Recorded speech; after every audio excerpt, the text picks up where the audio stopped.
Welcome back to Cooking with Ash. Today in the kitchen, we will be preparing some delicious Katahar curry.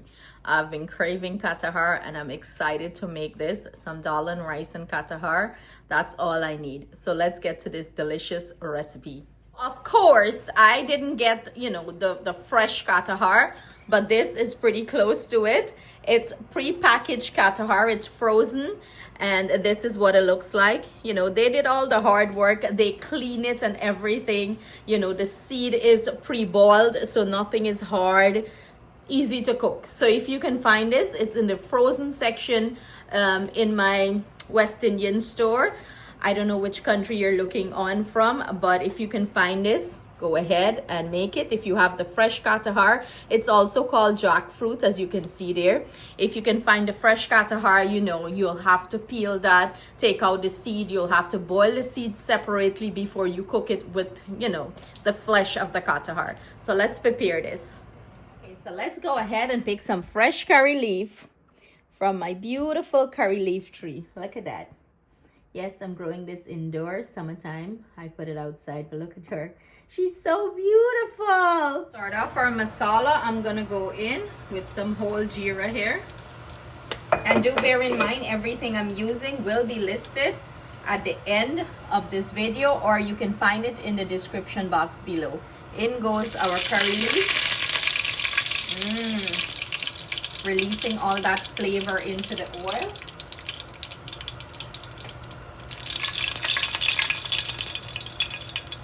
Now I'm gonna go in with my aromatics, and pretty much what I have here is some scallion, cilantro, onion, garlic and ginger paste, and I'm gonna start infuse all those flavors into the oil with some hot pepper here.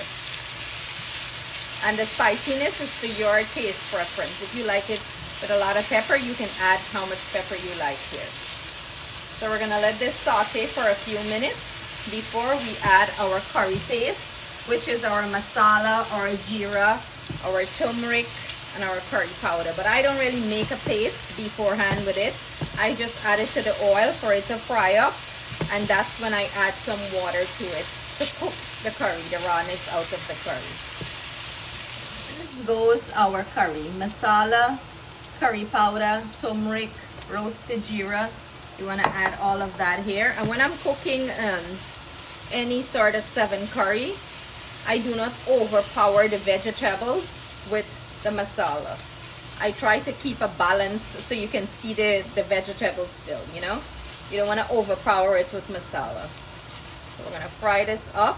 I'm going to grab a little bit of water and add it to make a paste there. Before I add water, I usually add salt to taste here. In goes our water,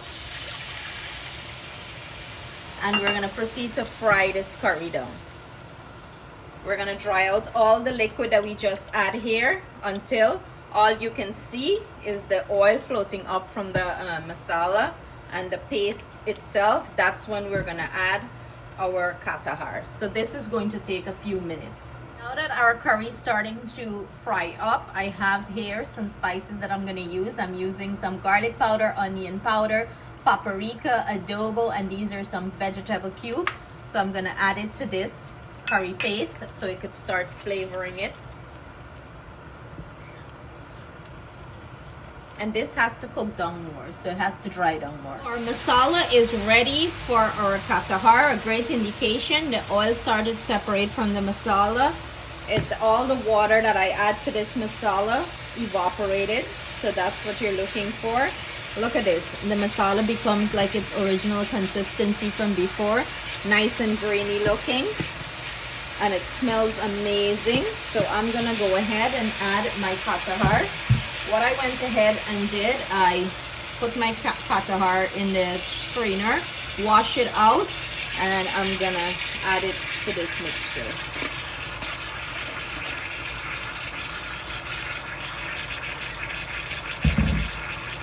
It smells so good. Now we're gonna start bunje our Katahar with our masala. And drop the heat on our stove to low and slow. Put a cover on this and let the Katahar release its own juice and bunjay really well before we add some coconut milk. You know, you have to get coconut milk in Katahar, or else it's not Katahar, in my opinion. It's not Katahar curry. Katahar needs some coconut milk. See that? Enough masala to just coat the Katahar nicely and not overwhelm the Katahar or the masala, you know, too much more than the Katahar. That's what you want. You want a perfect blend or combination of Katahar and masala. But again, this is to your preference, okay? So I'm gonna cover this, and you can taste your masala now to see if you have enough salt. If you need more salt, you can add your salt right now. I'm gonna cover this and let it bunjay really well. It's Katahar bunjay now for about a good 6 minutes covered. I removed the cover. I keep on turning it while it's cooking. Now I'm gonna go in with some coconut milk. About 3 cups of coconut milk here. Submerge this Katahar in coconut milk and let it boil nice. Let all that flavor infuse into it. See that beautiful color? Who's drooling already? And you can do this with shrimp, saltfish, you know, but I just feel like enjoying it vegan way today. So we're gonna cover this and let it cook and simmer down all the way, and then we're gonna take it off the heat.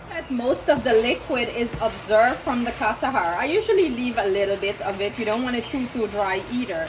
I'm gonna go ahead and finish this off with some roasted jeera on top.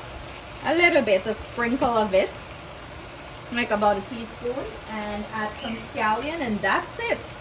That's all she wrote here. Our Katahar is finished. Mix this in. Make sure you taste for salt. Plate and enjoy. See that beautiful color? See how nice the sauce is? Look at that. Look at that delicious goodness. On a serious note, you can't tell me this is not looking proper. Look what we got. Some rice, mango achar, the Katahar, and the dal. Baby, I'm going in with my fingers on this one. It's proper things, proper things. Oh God, let me go in. Take a little bit of my Katahar, mix them with me dal, and dash in. You know how long I've been craving this? My little achar, mix this in, and let's go. My mouth water run. This is so satisfying. Like literally, I can't wait to go sit down and sani up this food. So I hope you guys give this Katahar recipe a try. Thank you so much for joining me in the kitchen. Stay blessed, stay safe. See you guys soon with another delicious recipe.